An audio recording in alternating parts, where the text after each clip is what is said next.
It's Valentine's Day this week, and I am in love with the way that the Sixers and Flyers are playing right now.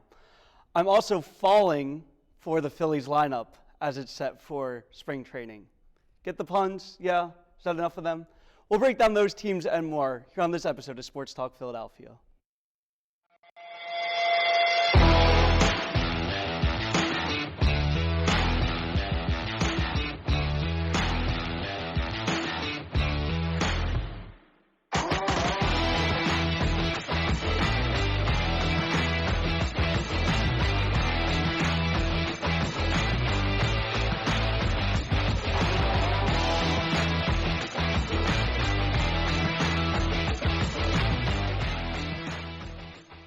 Hello everyone, welcome back to Sports Talk Philadelphia. As always, I'm your host, Aidan, and I'm joined by my usual panel this week, starting on my immediate left with Shane Nolan. Shane, how are you doing? Doing good.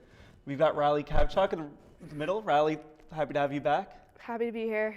And then at the far end, Braden App. Braden, how are you doing? What's up? I'm good. How are you? Doing well. So like I said, we'll be dropping the puns and going to Philadelphia sports, starting with the 76ers, who are playing very, very well in the last couple of games after dropping the first two in the last week. So they lost two games to the Warriors, 127-104, and then the Hawks in a close game.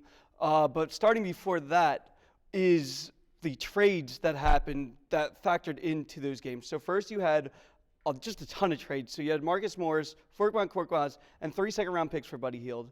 They traded Patrick Beverley to the Bucks for campaign in the second round. They traded Jaden Springer, and they also got Kyle Lowry. So, Riley, like I said, it's been a weird week, but the trade deadline, that's really, really big news. Is there any trade that stuck out to you in particular? At first, I was convinced that this was a pretty bad trade. I mean, we've gotten rid of potential for players who looked like they averaged 3 points a game. So it wasn't necessarily there. I was really upset seeing Jaden Springer go, especially with Pat Bev. Pat Bev, just like, he always shows his gratitude and love for Philly. And just to, like, see all that come out and play, and then all of a sudden he's like, oh, you're going to the Bucks. Like, I'm sure that took a toll on him as long as Philly fans seeing that. Yeah, and the trades definitely stuck out. There's a lot of guys that were hoping to still be on the Sixers to make a run to the finals. They're no longer going to be here. But like Riley said, Braden, campaign really played very well, and Buddy Hield has been a very, very good trade for the Sixers so far. Yeah, that's they've been really good. I mean, yeah, as Riley said, campaign, it was a little bit of a kind of toss-up whether he'll be good or not, but he actually has been pretty good, and Buddy Hield especially has been great, and he's been keeping us in some of these recent games we'll talk about later. But I know, like what you said, Marcus Morris would have been nice to kind of keep him along for the run, same with Pat Bev, but as of things going right now, I feel like we've done the right things.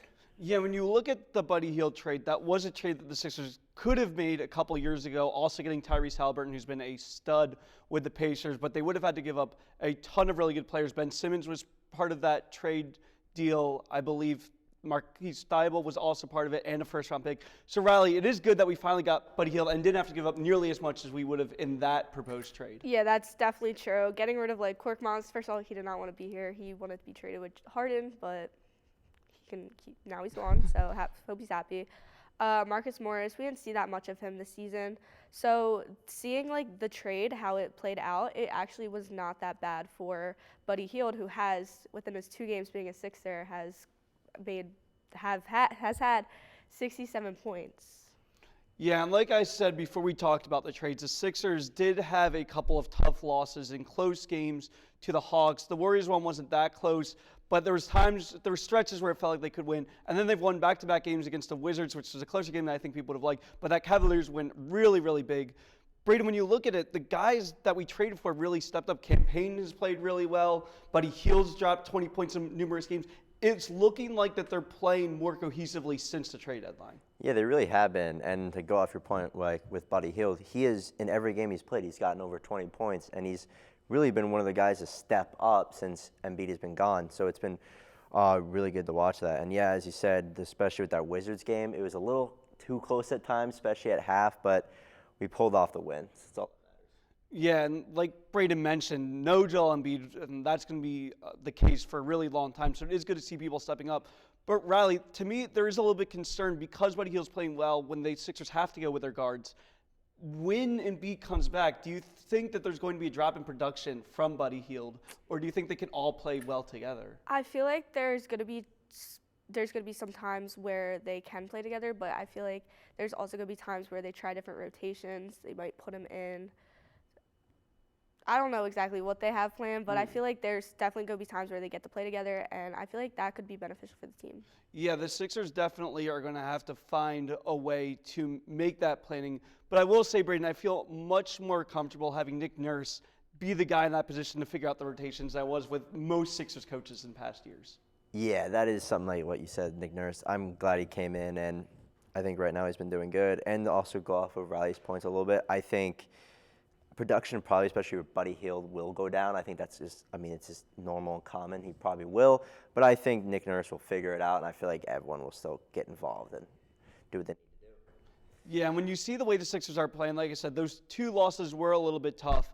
But since then, those 2 wins have been huge, especially in the standings. So when you look, the Celtics, first of all, just blowing everyone away in the East. The Cavaliers are catching up slightly, so are the Bucks, but they've fallen back. And the Sixers are now 1 game behind the Knicks for the 4th spot, which means they would be hosting a playoff game against New York if they could pass them, at least this point in the season. And then the Pacers and Magic have been fighting back and forth for that 6th spot and the 7th seed play-in. Braden, when you look at this, the standings outside the Bucks are really, really close, especially now that the Sixers are getting back to their winning ways. It is really close. And even with the Bucks, it can be a little close. I know they just came off of a pretty bad loss versus the Heat, so they're only a couple games back. So honestly, it is still really close with all of them. But yeah, I feel like with these 3, the Knicks, Sixers, and Pacers, it could honestly change up anyway by the end of the season. Yeah, and it is really, really close. And all those teams have had really positive points of the season. So Riley, when you look at it, these 3 teams between the Knicks, Sixers, Pacers, Bucks, I would also throw in as well. The Sixers could have to play either 3 of those teams in the playoffs. Is there one team that you'd feel a little bit more confident playing against, or are they all teams that you really just don't want to face? I feel like we'd be confident. I feel like they would be confident against Cleveland again because they have played them both times, and both times they have won. We sort of proved like we belong at this rank, and it's possible to get higher. And we did just give the number 2 a loss, so. Yeah, that win against the Cavaliers really, really big. It shows that the Sixers can play against the best teams in the East. And it also shows, I think, the Sixers could get to that 2 spot if they keep playing the way they are right now. We'll just have to see if they can keep doing that without Joel Embiid. Luckily, the All-Star break is coming up, so the Sixers have 1 more game against the Heat, and then the break this weekend, and they don't play again until, I believe, next Friday. So it is a very substantial break that they have. Braden, how important is it for the Sixers to get this win over the Heat before you go into the All-Star break? I think it's pretty important. Not only to to continue that streak of our 2 wins so far, but just to maybe go into the break. Okay, you're coming off of 3 wins, you're looking good. Time for Embiid to rest a little bit more, and I think it'll just be a nice break for anyone, honestly. Yeah, the break will be very nice. The one guy that will not be getting a break will be Tyrese Maxey, who will be playing in his first All-Star game. He is going to be a substitute for this game, so he's not in the starting rotation. Joel Embiid would have been a starter, but of course he is not playing. So Riley, it's really cool to see that these 2 star Sixers are getting the accolades that they absolutely deserve. Definitely is, especially Maxey. Everyone is so impressed with Maxey right now, and he's just going to keep proving why he should be in the league, why he's good, why he's going to get better. He's just outproven himself, and he's doing really good. Yeah, it would have been really fun to see Joel Embiid in it, Braden, but of course that's not going to be the case. But I think the bigger point is that the Sixers are at a point where now they could go into the break and get a little bit of rest before they start playing the second half of the season. Yeah, it's going to be good to get some rest. Not only for Embiid, but for everyone else, because everyone has had to step up with Embiid gone. But yeah, I think it'll be good. And then, like I said, watching Maxey will be great. I feel like, you never know how well he'll do or how much he'll even play because he's a substitute. But I think it's going to be fun to watch him.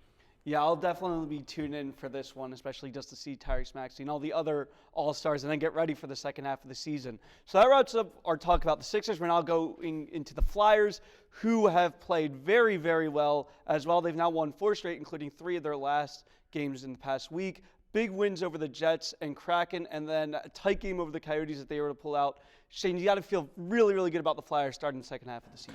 Yeah, you do.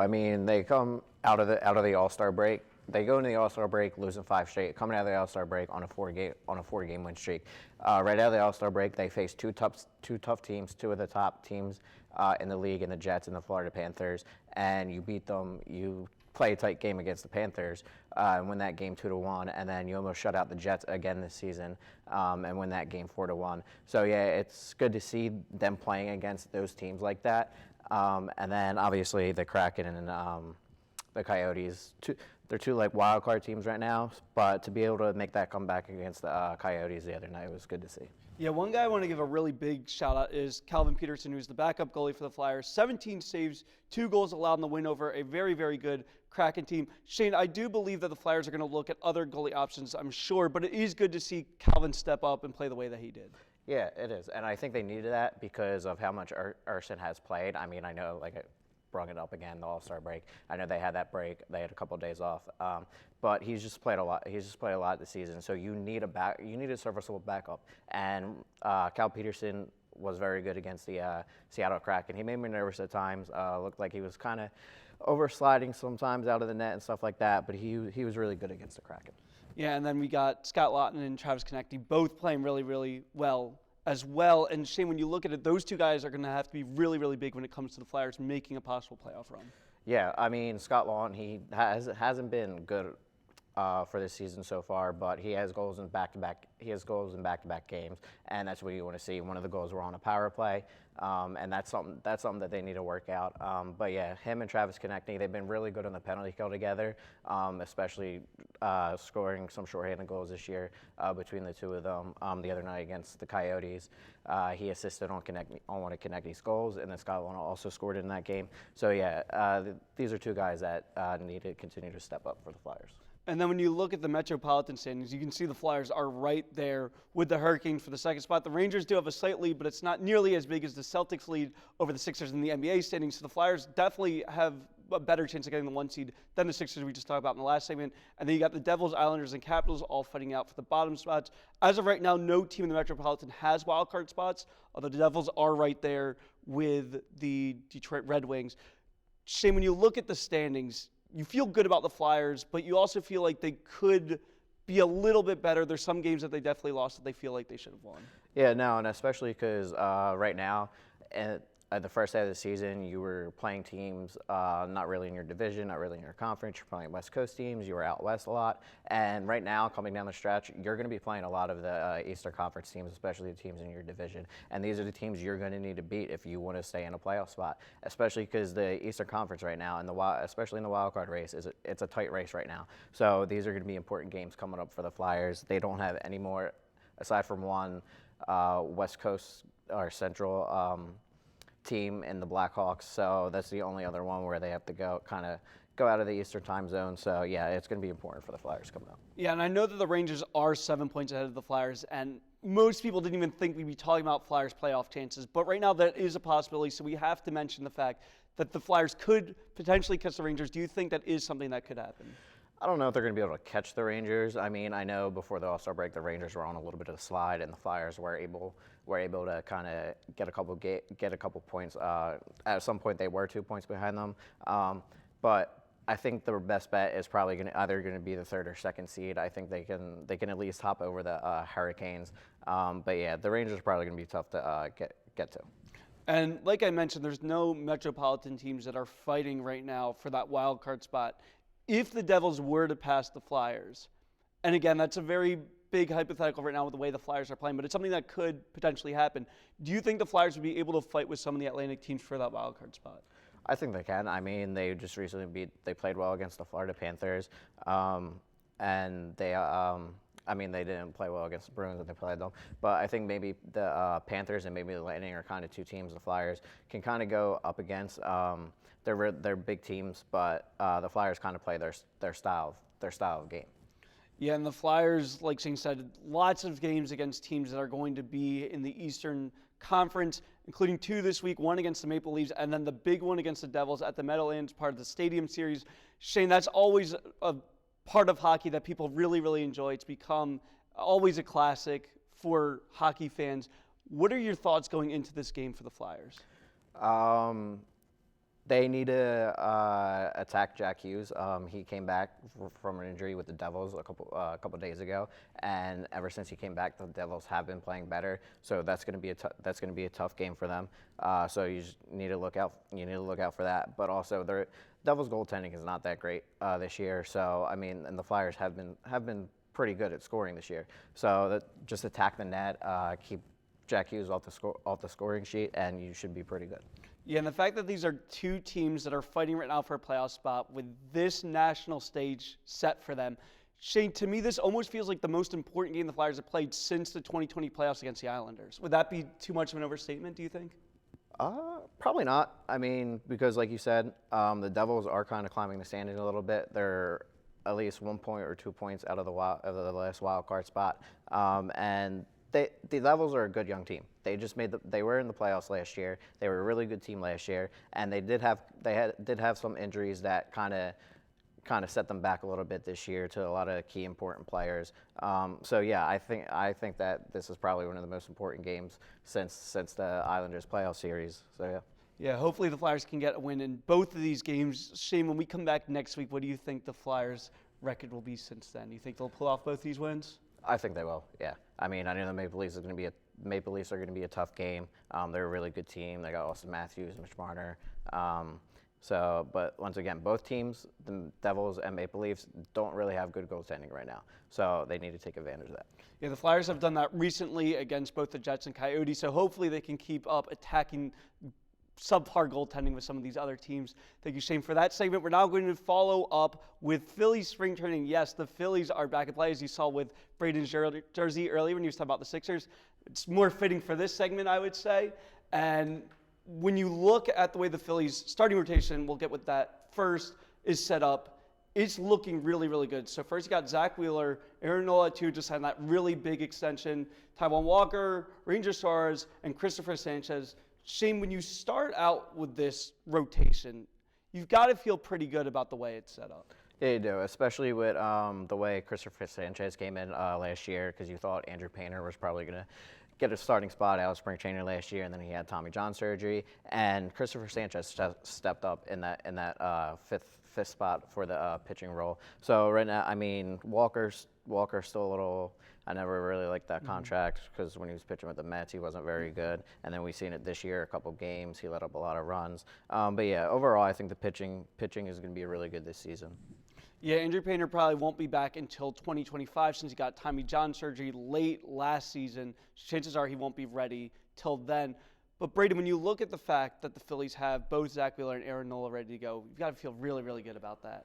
Yeah, you mean, at least I feel really good about that. I mean, having your two main guys ready to go and not dealing with any injuries is a good thing, especially going into this year. I mean, not a whole lot of new additions to the team. There's a few of them, but it just feels good to have two of your best guys ready to go.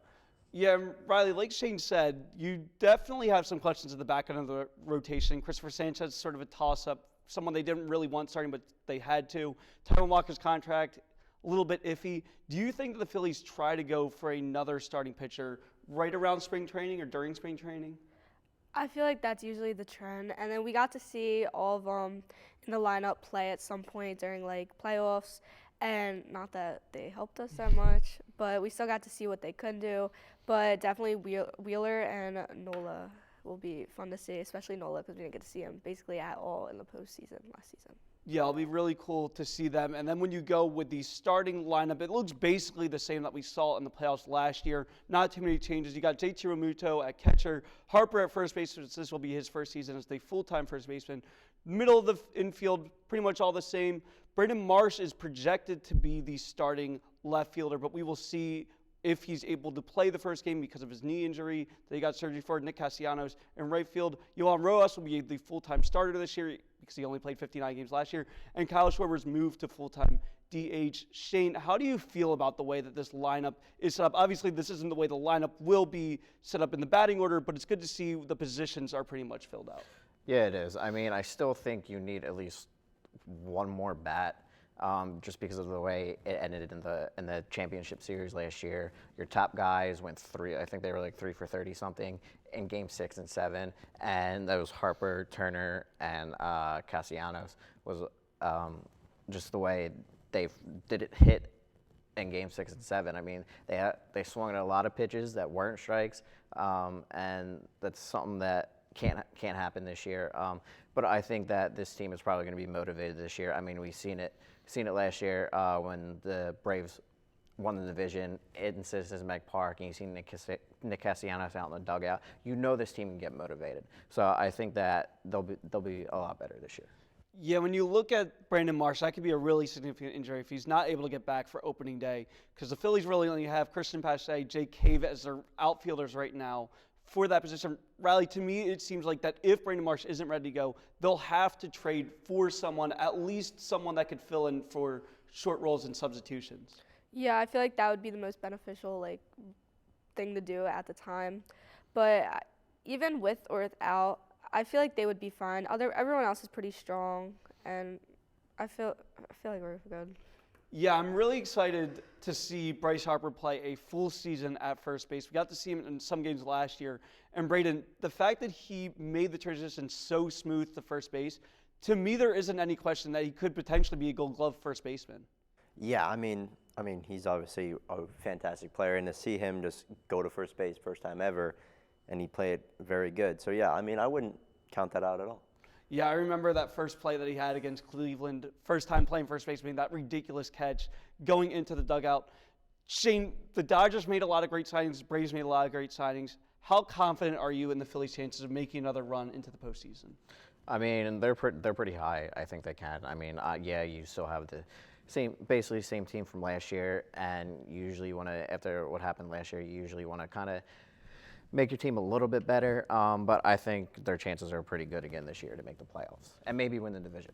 Yeah, I mean, winning the division would be great. I'm just really happy to see baseball, spring training, actual baseball games get going. It's been a long winter, disappointing seasons for the Eagles, but it's good to see baseball finally back. We're now going to go into Fast Five, and we will be starting with Braden. Obviously, there was a big game that happened last Sunday that we didn't get into because it didn't involve any Philadelphia teams. But what was your final takeaways from Super Bowl 58?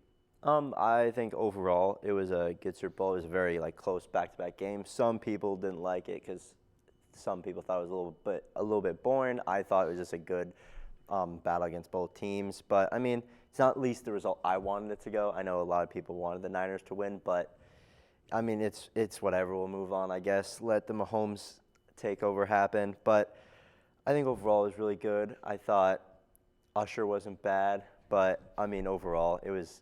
I mean, I thought it was kind of an all-right Super Bowl. Nothing too crazy about it, mainly because the Chiefs won. I did not want that to happen. Yeah, I will say I was very excited to see the game go into overtime. I thought that made it one of the best Super Bowls. Obviously, if it hadn't done that, the Super Bowl probably would have been forgotten. But the fact that it went into overtime, went so long into overtime, I think that's what made this one of the most memorable Super Bowls of all time.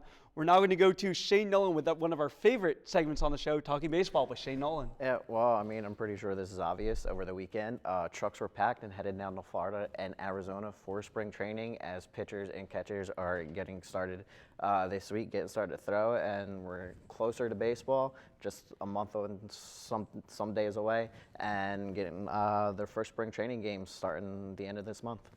Yeah, I'm very excited for the Phillies' chances. As a White Sox supporter as well, I'm already very confident that they are in last place and surprised that they're not 10 games out of first place to start the season. But hey, I guess that's what's great about opening day is that every team starts out 0-0 with a possible chance of getting to the playoffs, unless you're the White Sox and you know that you're going to be out by the end of April. So I'm very mad about what the White Sox did this year, but that will be talked about more on the show, I am sure. We're now going to go to Riley with the biggest winner of the trade deadline. There was a lot of trades made, not any big blockbuster ones, but a lot of that could help out one team one way or the other. Yeah.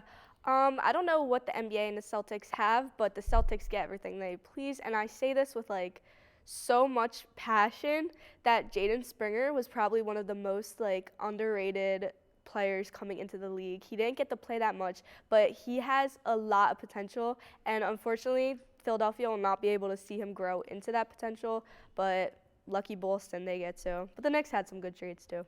Yeah, I thought that the Knicks came out really big winners. I know you were very disappointed that Jaden Springer is no longer going to be a Sixer. He is a guy that he definitely had a lot of promise, and he just never really could find his role on the Sixers.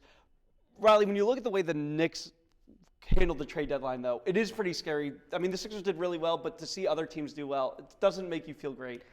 No, but it'll all play out, and we can go over the Knicks eventually. Yeah, I'm sure we will go over the Knicks, who got Bojan Bogdanovic, which was a really, really good trade for them. We're now going to go to the full panel, starting with Braden. The NHL All-Star Game happened recently. The NBA All-Star Game is about to happen. What is your favorite All-Star Game? My favorite All-Star game, now it's just because I just have emotional attachment to it. It was the 2020 NBA All-Star Game in Chicago because it was the one right after the tragic death of Kobe. I mean, having each quarter reset, or having the score reset after each quarter, is just a cool, interesting thing to have.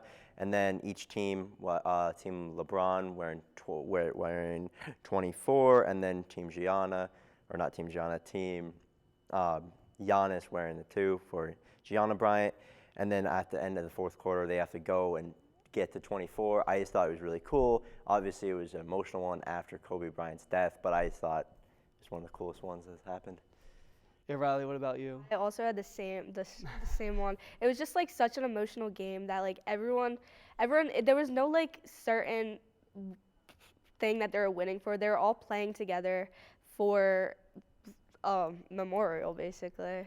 Yeah, that one was definitely very special. And for this last five question, we're going to stick with the NBA. It's not really a question, it's just a statement. Victor Wembanyama is just a ridiculous basketball player. This stat line that he put up in this past game that he had in a win over the Rockets, absolutely ridiculous. So first of all, he had 27 points, 14 rebounds, and 10 blocks. And sorry, it was a win over the Raptors. He played only 29 minutes, getting all that, and it also included 5 assists. So when you look at NBA players to get a stat line like that, over 25 points, over 15 rebounds, 10 blocks and 5 assists, he's one of 5 players. Olajuwon, Kareem Abdul-Jabbar, Ralph Sampson, David Robinson are the only other players to do it. That just shows the promise that Victor Wembanyama has and what he could potentially be in the NBA.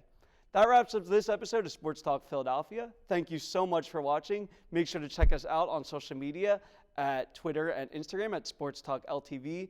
Future episodes will definitely include more talk about Philly spring trading and hopefully the success of the Sixers and Flyers. And also make sure to keep watching for Eagles trades that should be coming up, as well as the NFL draft. Thank you for watching. Make sure to tune in next week.